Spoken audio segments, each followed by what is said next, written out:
Welcome back. Michelle Greenwich Joyner, answering that age-old question, when do I start teaching my child to read? Today we're going to discuss the dynamics of reading. At this point, remember we've said before that reading begins at birth. So while you were in that rocking chair, while your child was sitting on your lap, what you could be doing, or could have been doing, is reading to them. Now the thing is that reading changes over time because your child becomes passive to active. So when they're in the toddler stage, or when they're in the infancy to toddler stage, what you're doing is you're reading to them. Do you need to read every word? No, but just remember that when you're reading that story to them, that it has bright, colorful pictures, and that you're reading with an intonation pattern that helps them to listen. This is a good time to read those nursery rhyme stories because, as I said before in the previous videos, that intonation pattern builds phonemic awareness, and that thing you always hear about phonetics and phonics later on as far as the kindergarten level is concerned. So those old nursery rhymes of hey diddle diddle, the cat and the fiddle, on and on, that book of nursery rhymes, they have one that says 365 nursery rhymes for a nursery rhyme every day.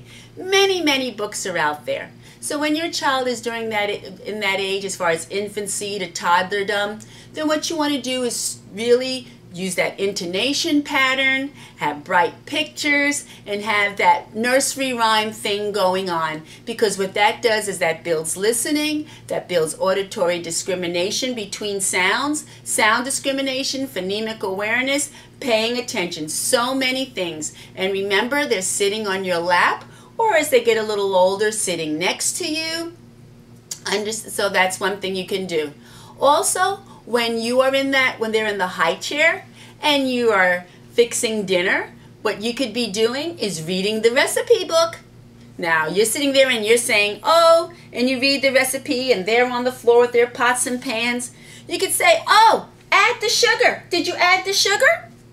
So they become an intricate part. So that is interactive learning and interactive reading. Just to remember, there's so many times that you can take advantage of the reading process to them during that age. The next part is when they want to start holding the book. And that's a good time to get the hard-covered books. And I use this book and you say, oh my God, she's showing this book that's ripped up and torn, and colored on. But you know what this book shows me? This book shows me that this was an interactive book for this child. This child was writing on it. This child was feeling it. This child and the book became one. So remember, when you are buying books, is to look at the age level that they should be, that's appropriate for your child. Because at toddlers, they need hard. If you have thin, then what they're going to do is they're going to bend them. So that's a little later on. The other thing is that they have books that are cloth. The other thing is that they have books that are plastic. You have the books that are plastic, you take them in the bathtub.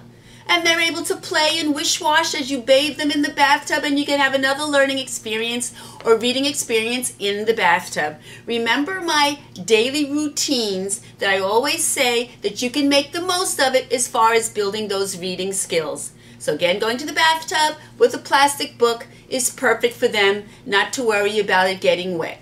Again, as far as the cardboard, very important so they can manipulate it and turn it, and later on you have the thinner books.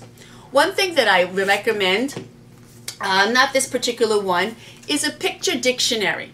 There are various ones that are out, but what you can be doing, that helps with vocabulary, that helps with pointing to the pictures. This can start anytime, because what you're doing is that book will become something that's interactive and close to them. It'll be a resource for them.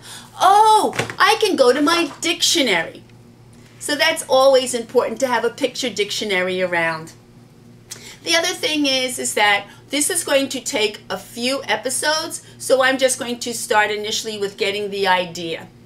When your child is going into preschool, or when your child is in that 2.5 year old range, where they're becoming more aware of their sounds and their letters, what you want to do is buy big print books with not that many words, not many words. And what you do is you build the story as you go. You are interacting with them. Okay, so that's the type of book that you want for that age group, as far as them being able to retell a story. Because at 3 years of age, a child should have a picture book that they can go through and retell you the story that you told them.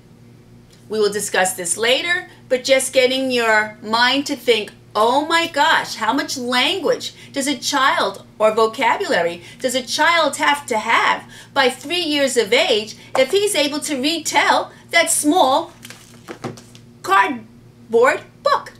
Until next time, pygmalion squared@gmail.com. Thank you very much.